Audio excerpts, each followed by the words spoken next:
Connecting. We will just check the TradingView stream now to see if it's active. And we have got the red live button. So, ladies and gentlemen, we are live. Welcome back to the TradingView Show, where we are talking with investors, traders, and now founders and CEOs. Our goal is to give you the best information to learn more about markets and perform your best research. Thus, we have brought on Miguel Morel, the founder and CEO of Arkham Intelligence.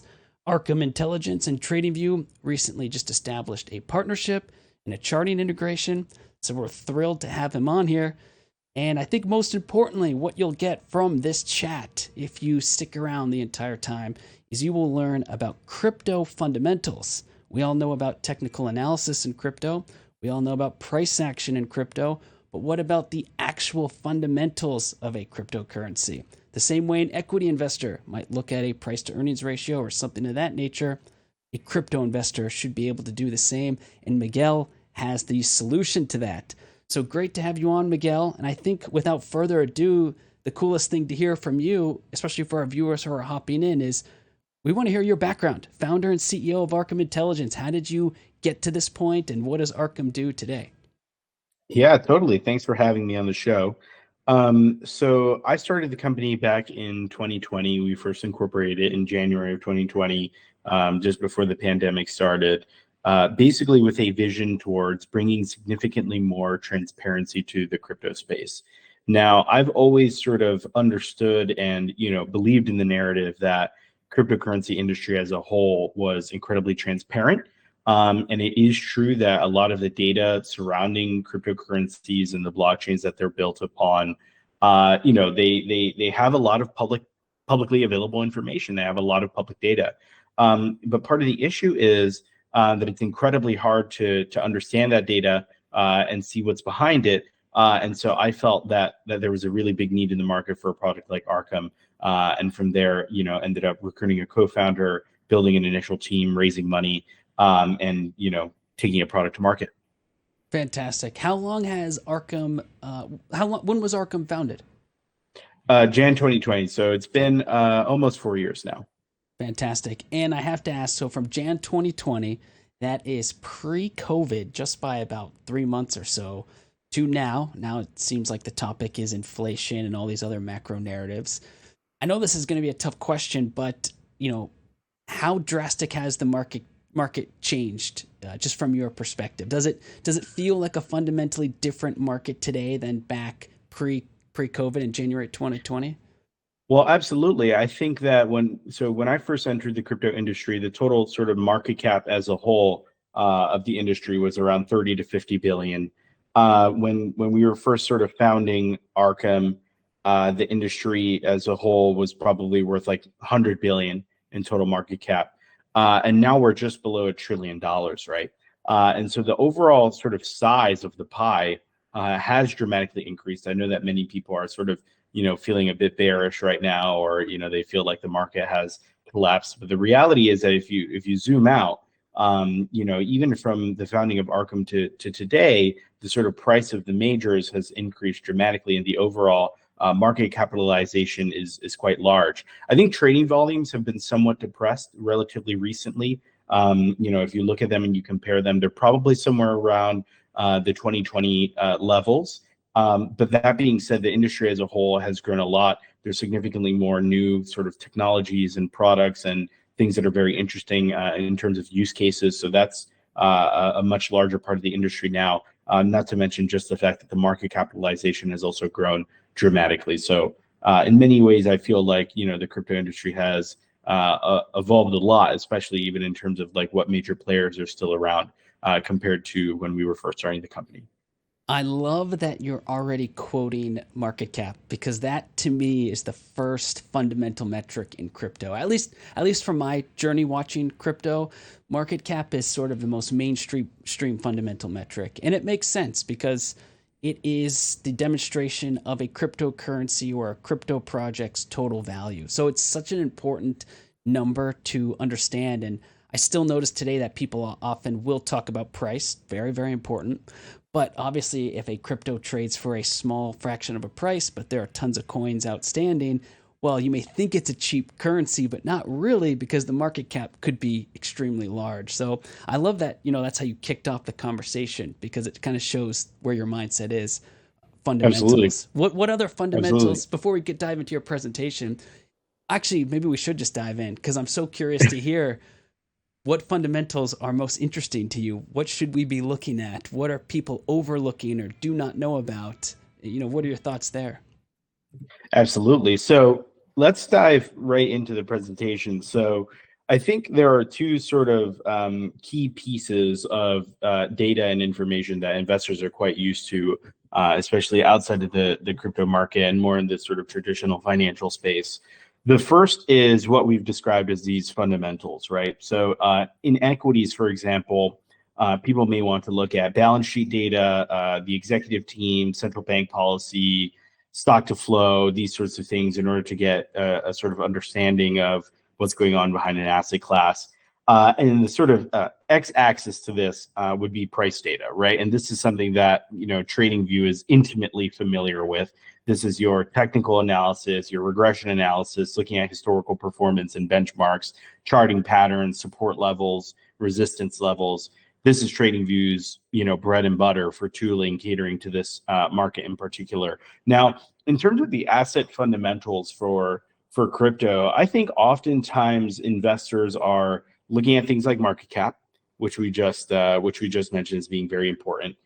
Looking at the overall sort of supply dynamics for a digital asset. So being able to understand, okay, is this an inflationary asset? Is it a deflationary asset? Do we expect there to be significantly more of this asset in the future, or will there be less of this asset in the future? What are the mechanisms by which it is inflationary or deflationary, in the sense that maybe in some cases, some, for example, like Ethereum, portions of the fees that are generated by the network are then burned, and therefore, if there's enough activity on the network, all of these burns will cause the supply to decrease of the token, versus other sorts of protocols actually have inflationary emissions, right? So they have, these sort of technical specifications that as people stake, or, in order to maintain the security of the network, or they lock up their tokens, or they put them in protocols or contracts or something like this, the protocol will actually mint new tokens into circulation, thereby sort of increasing the overall size of the pie, but then trimming down your particular stake in it, right? And so there's all these sort of different analyses that can be done around the supply and demand dynamics for a lot of these different digital assets. And I think that that's super important as well, right? These are all different, key things that an investor should be analyzing, or a trader should be analyzing for digital assets, not to mention everything else, such as, if the protocol has users, if they're developing new, really exciting technology. Like, all these things are very important fundamental pieces of analysis for deciding what to do with a particular asset class. Now, what we end up focusing at Arkham in particular is actually a third vertical within the cryptocurrency industry, and that's transaction data, right? So this is fundamentally the information about what entities, that being individuals and companies, are buying and selling particular assets, who are the new entrants versus existing entrants,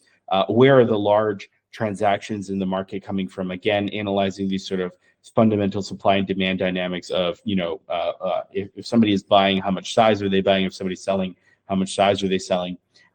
Insider activity, right? This could be a major key thing in cryptocurrency as well. So how much does the protocol hold? How much do the VCs hold? How much does the founding team hold? This is all super important information for protecting one's investments. And then naturally understanding things such as exchange inflows and outflows, and the history of the different protocols that you're actually operating on. Now, what's the issue? Well, this data actually also exists within traditional finance. However, that data is often guarded by the exchanges themselves, the regulators, the brokers who you're dealing with. I think oftentimes we've all heard the sort of news cycles regarding, Citadel or one of these other quantitative trading firms or market makers buying this sort of transaction data and order flow history from companies like that have broker services. I think previously people have described like Robinhood potentially as one of the companies that has allegedly sold this kind of data to market makers like Citadel. But the good news is that in crypto, this data is actually publicly available, right? But the primary issue is that it's pseudonymous. And so you're looking at all of these wallets online on the blockchain, and you're looking at the interactions that they're making with one another. But the reality is that you don't know who those people are, right? And so you have no idea, if one address belongs to the same person as another address, right? You can imagine having a set of 10 addresses that are all trading with one another. You have no idea if those 10 addresses belong to 10 different people, if it's 2 people who own 5 addresses each, 5 people who own 2 each, or if they're all different individuals and companies, right? And so what Arkham does is we actually build all of the technology that is necessary to collect all of the information that exists on chain from publicly available sources, put it through very rigorous sort of data science in order to be able to analyze it and figure out who the different companies and individuals behind these transactions are, and then show it ultimately to our set of users, right? So showing a single platform with a ton of de-anonymized sort of companies and different sorts of large market players within the crypto industry, where now you have a database of everyone who is buying and selling, particular kinds of assets, right? So many times this info can be invaluable because at the end of the day, if you know who's buying what and you know how much they're buying or how much they're selling, that is the supply and demand that will ultimately make its way onto the order book and therefore will affect price, right? So this is sort of like the main heart of the Arkham value proposition. So I want to go back to the start of a few comments you had, because I think for equity investors, if there are any equity investors out there listening, and it's a old profession, right? We go all the way back to, say, Benjamin Graham or something like that. I did hear you mention the art and science of burning and minting, and I find those terms so interesting for, especially the newbies out there who don't know crypto that well, or perhaps are just getting familiar with equity markets. The way to look at something like those two terms, because I think they're very important, is essentially in the same way someone could dilute their stock, for example, by issuing tons of stock, or potentially issue a buyback, thus to shrink the total number of shares outstanding. Those are essentially they're the same concepts, right? I think they are similar but distinct in a lot of ways. I think one of the ways that I like to think about it even more is more similar to something like a commodity, right? So imagine you have something like gold, and there's a bunch of like imagine Bitcoin, for example, right? So Bitcoin has a fixed supply in the same way that gold has a fixed supply, right? There's only a certain amount of it that actually exists on planet Earth. But like gold, with Bitcoin, more comes out over time, right? So with gold, you have to go through this discovery process of mining, in the same way you would mine Bitcoins. And as you go through that process of mining, more Bitcoin and gold comes into existence. But eventually you're going to run out, right? And so with gold, we have no idea actually how much there is in the ground. I mean, we have a rough sense, given that it's been a couple thousand years. And so at this point, we have a pretty good sense for how much gold ends up coming out every single year. And so a bunch of, commodities analysts spend a ton of time discovering either new sources of gold, trying to predict the amount of gold that's going to hit the market. And then naturally, given the liquidity and current existing sort of supply and open interest, how that might affect the price of gold, right? Or in some cases, it can go significantly more scarce. If people are, such as central banks, for example, are buying a ton of it and there's not enough supply coming out of the ground, then the price can go up, right? And so, it's very similar to digital assets in this way, where, depending on the asset that you're looking at, potentially even something like Bitcoin, it can look very, very similar to these different sorts of like commodities and stuff. Now, where it gets more interesting is, obviously with Bitcoin, you cannot just increase the supply arbitrarily. Obviously, there are a bunch of other sort of tokens and whatnot where, you could theoretically increase the supply either programmatically or, if the team decides to do so. And I think that those would be, more kind of equivalent if something is not a fixed supply, but instead has sort of this this rate at which you can increase the total amount of supply that will come into existence in the future, I think that would be more akin to, a situation where, potentially a corporation decides to increase the number of shares that exist. And would you say, I love the example of Bitcoin and gold and the sort of the fixed supply in terms of the altcoin space, which I find rather fascinating because of the opportunities out there or how vast it is, but of course the risks. Would you say that when the deeper you go into the cryptocurrency market, especially into the altcoin space, far out on the curve, let's say, that this aspect of dilution is, to me, it sort of strikes me as often overlooked, especially by new traders or investors. It's something they should probably learn rather quickly, which is how easy is it for this project to mint new supply, right? Is that a helpful tip maybe for new traders or investors out there?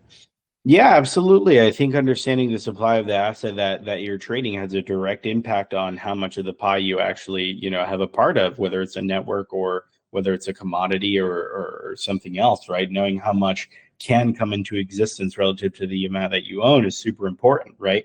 And it's not just about fixed supply, right? I think some people make the mistake of thinking, oh, well, if it's not a fixed supply, it's not worth anything, because as I mentioned before, if you take an asset like Ethereum, then it's actually deflationary, right? So the amount that exists over time actually goes down as well, right? It doesn't just go up, right? So the total sort of net amount of Ethereum that you own relative to the total amount of outstanding actually proportionally increases by percent as the total amount of Ethereum continues to be burned, and sort of decreases while the amount that you own actually stays the same, right?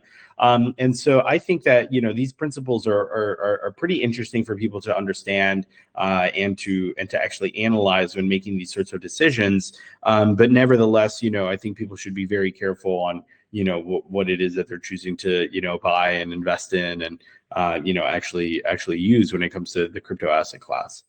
And in terms of speaking about supply or burning, minting, or in terms of its relation to commodities or equities, how much deeper does it go in crypto? Because as someone who is familiar with crypto, has been in the industry for a while, especially followed it, but has never actually dove very deep into the fundamental aspects of crypto, I'd love to hear what other data is out there. Yeah, so I think going back to what we were discussing before, I think that I wanted to give a particular use case for how people can use the sort of data that I mentioned from the Arkham tool Love this. earlier in order to understand more from a particular example. So this is a famous asset called Uni, which belongs to the Uniswap protocol, which is a decentralized exchange. So if you don't want to use a centralized exchange, you don't want to custody somewhere, but you still, are interested in swapping a cryptocurrency for another, you can use a decentralized protocol such as Uni in order to do it in a non-custodial fashion, meaning you don't have to deposit onto it, but instead can just have your own self-custody and then trade one asset to another. Now, what's interesting about this? Well, if you were to investigate the documentation that Uni released, you can actually see the amount that has been allocated to different portions of the protocol, right? So 60% to Uniswap community members, 21.2% to team members and future employees, 18% to the previous investors, and 0.69% going to the advisors, right? And so the interesting thing about this is they denote the amount of Uni that actually exists, right, and is being held in these different wallets. And so you can use a project like Arkham or tools like Arkham in order to actually track down where these assets are held on the actual blockchain, right? So you can see, okay, well, this is the wallet of the CEO. This is the wallet that is, belongs to the community members. All of these wallets belong to investors, so on and so forth. And then you can actually set alerts over time for when these get unlocked, right? And so all of these come with a vesting schedule. As you can see, like team members, future employees, investors, advisors, they all say with 4-year vesting, which means that the tokens do not get unlocked and have the ability to be sold all at once, but rather they actually unlock over time, right? And so overall, essentially what this gives you the ability to do is understand what supply is going to be hitting the market in the relatively near future in a way that means that, it might be a good opportunity for either hedging one's position or potentially going on the short side if you think that, the newfound supply might, depress the price, and so forth. And obviously, this isn't any kind of financial advice or endorsement of Yep. any No, sense no, for no. any of these digital All assets. education. Yes, all education Exactly, here. but it sort of helps to understand the supply and demand dynamics and what sort of tools you can actually use to keep yourself protected and so forth. But this is like one of the more interesting use cases for Arkham.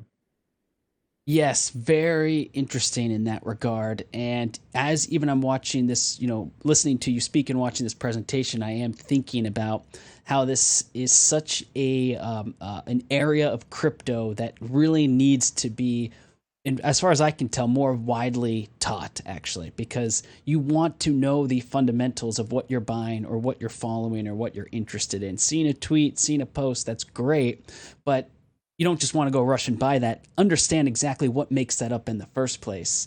And I Absolutely. think that this is exactly what people should be thinking about. And it's also interesting to see the distribution, just to see how various groups of people within the community are rewarded. For example, in this case, seeing that community members got up to 60%. I actually don't know trends if that's a lot or a little, but that seems quite notable, actually. It's a lot. It's a lot. I think historically, on average, it's been significantly less than that. But 60% going to the community is quite a lot relative to other projects in the space. Very interesting. Yes, that caught my attention. And how about in terms of, so if you happen to be one of those community members, how do you, how much deeper does the data go in terms of your returns or what piece of revenue, that you could potentially capture from the project? Does the data goes deeper, of course, than holders, right? It does go deeper than holders. The interesting thing is that for a lot of these assets, including Uni, there isn't actually very much that you're necessarily like entitled to, right? I think so far the only thing that users are actually entitled to if they hold Uni is to participate in the governance structure. So they have this sort of decentralized governance forum where people can make proposals and then vote in accordance with the amount of Uni that they hold. And so you can kind of vote on the direction of where the project should be going, what things should be built, how the money should be used from funds that are raised and so forth.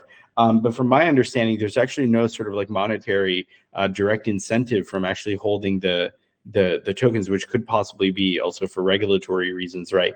And so I think in general, the number one thing has always just sort of been using this information and using the data to try to understand the supply and how that might be affecting sort of like the economic incentives and financial direction of the asset. But otherwise, it can mostly only be used for governance. So interesting. Governance, I found, is another area of crypto that I've yet to really dive into, but I want to, because once again, just want to relate it to equity markets, because for me or potentially other listeners, it's a easier example to find. Is you think about let's say like corporate raiders or people who take board seats and then have more control over a corporation or can actually move the corporation that benefits maybe their holdings or their shares. I often wonder about that with crypto, and I've yet to see a really fascinating example, but I'm sure it's not far off of someone, for example, really taking control of a project through governance. Maybe they never were a founder or anything of that sort, but they found a way to get in. And Right. I'm not sure what they would do from there, but it's interesting to me, I must say. Is there any data around that? Have you seen anything interesting in that regard? I don't think that there's been any sort of like corporate raiders or sort of Paul Singer style, interventions in the decentralized governance space for different projects. I know in some cases there's been like project takeovers and that kind of thing. Generally, it's done by other employees who kind of collude and come together in order to take over a project. But I think at the end of the day, especially with the sort of decentralized governance, there is a sort of team at the end of the day that is actually in control of the protocol itself and can make very crucial decisions about the direction going forward. And so even if you're a token holder and you make these certain proposals about what should be done with the treasury or with the product and so forth, if you don't actually have physical control of the treasury or the product, you're going to have a really bad time actually trying to get anything done. So I think for that reason there probably hasn't been very much. Makes perfect sense when you put it that way. And what I would add to that, though, is it does, at least as far as I could tell, unlock another important part of fundamental research in crypto, which is understanding the governing docs. Of course, it's not it's not numbers, it's not quantitative, but knowing what type of docs govern the project is an art and science of fundamental research, true for many different asset classes as well. Absolutely. Yeah, I completely agree. I think that for a lot of people who are coming into the crypto space for the first time, one of the initial things that they will read as a piece of diligence or research is, like the white paper, for example, right? And that will primarily go in depth in terms of, this sort of information about, the governance and what it's going to be used for and the utility and how the token sort of fits into the broader ecosystem of the project. Totally. And how about in terms of the presentation? I'd love to see more in terms of what you have prepared here or other Well, examples. Well, here we have the most important part, which is, our collaboration with TradingView on everything, and the fact that now you can access TradingView directly within Arkham. And so I think as part of this, we wanted to give a little bit of a demo here, so that people can actually get a sense for what users can do and how they can use TradingView on here. So this is the Arkham platform, and this is how people actually get access to information about what's going on here. So say, for example, I go into our search bar and I search Ethereum.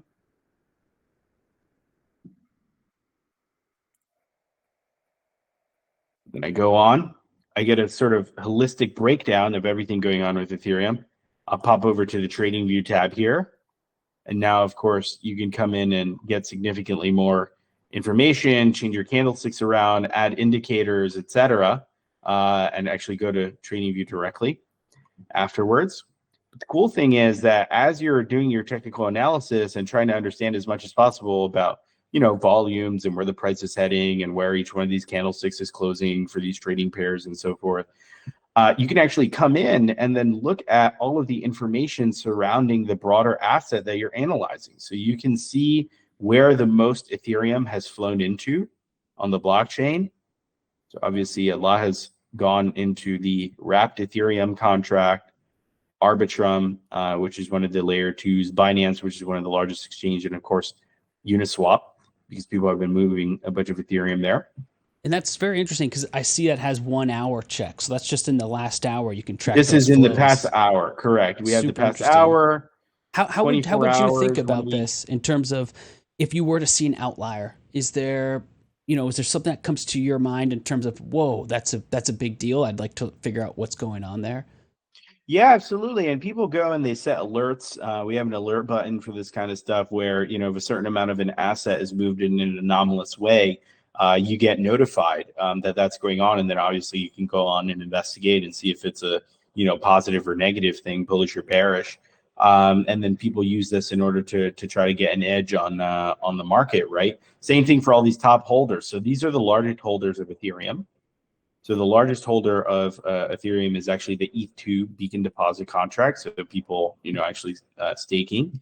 But then additionally, you have these really big companies like Binance, Kraken, Robinhood, Coinbase, et cetera, a bunch of these exchanges who are holding a bunch of customer funds in this native Ethereum here, right? This is one of the co-founders of Ethereum, for example. Right. So one of the Super co-founders of interesting. Ethereum, you can actually go in and look at his portfolio in real time, right? He holds 150,000 ETH, right? So if this person is making a very large move, it looks like they use a lot of Kraken. They've deposited $240 million onto Kraken before. You can go here and you can actually, look at the outflows on here. Last time he sold Ethereum or moved it onto an exchange. We don't necessarily know if he sold, but it's pretty common for people to deposit onto an exchange to sell. It was $41 million of Ethereum 4 months ago, right? And I can click here and get the exact date and time, right? This was June 5th, which you can see here on the graph as well, to actually get a sense for where a bunch of this was actually happening and where on the graph it went, right?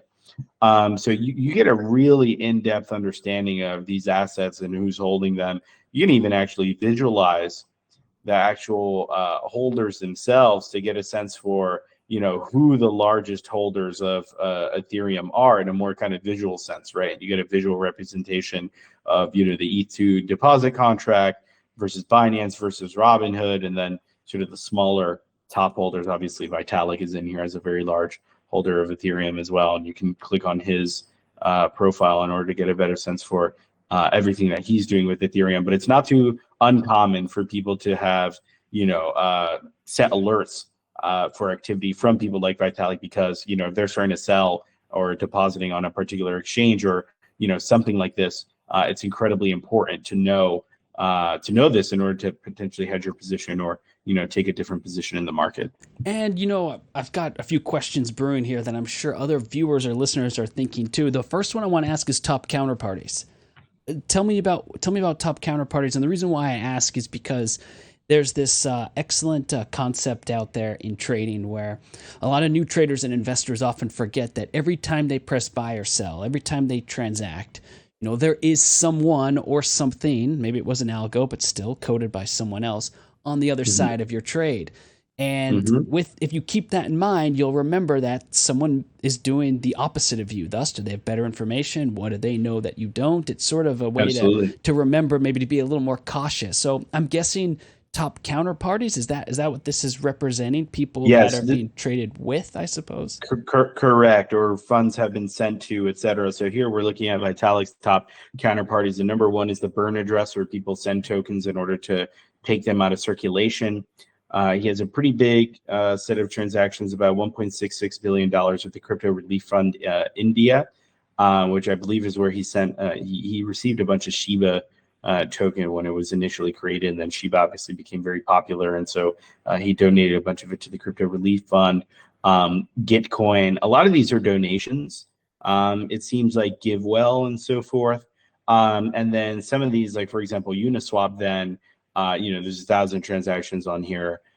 This is more so, the selling, for example, right? This is like, oh, I'm moving this much of this particular token in order to then, sell it and get access to something else. Looks like in the past he's used Kraken exchange, right? So potentially if you're, buying Ethereum or something on Kraken, Vitalik is on the other side of this. The Ethereum Foundation, of course, he's had some transactions with FTX.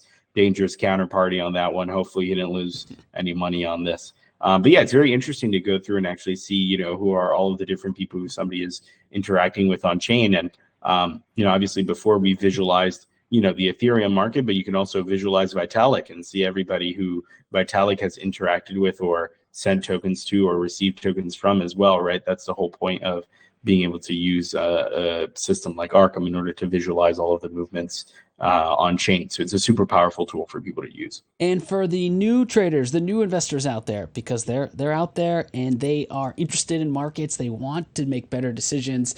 This is on-chain analysis, right? This is what you're demonstrating right now. Maybe you could just tell people a little bit more about on-chain analysis. Give them an exact definition. Especially there might be experts out there who literally have the wrong definition. Yes, absolutely. I think that the sort of meaning of on-chain analysis versus something like technical analysis is you are looking at data that primarily exists on the blockchain that can then be analyzed to try to understand ultimately where tokens are being moved. That is fundamentally what on-chain analysis is. It is the study of blockchain information in order to understand the timeline of how coins on the blockchain have moved over time. And then as a trader, you can use that information to then, inform your decisions about how the market is going to be impacted based on those movements. Yeah, makes total sense. And it's still, to me, an emerging industry. So from your standpoint, do you feel like it's just getting started, this art and science of on-chain analysis? Does it still feel like inning one or inning two? Yeah, I think we're still in the early innings. I mean, I think the total net number of people right now is in the single digit millions to maybe 10 million people doing on-chain analysis. But industries like technical analysis, for example, have hundreds of millions, right? There are hundreds of millions of people who are looking at these charts and prices in order to understand, whether something is going to be going up or down, right? And so I think that the market as a whole can continue to grow. I think there's going to be more products. I think that there's going to be, more interesting features for people to be able to do diligence using on-chain analysis. And I very much look forward to Arkham being at the forefront of that. Fantastic. And for those who want a tip or two, if there's a on-chain analysis tip that you've come to really like, or that you found is an interesting, data point that you check in your daily routine? Does anything come to mind? Maybe one or two tips or concepts that viewers could walk away with and go try, in the I next would say 30 that minutes?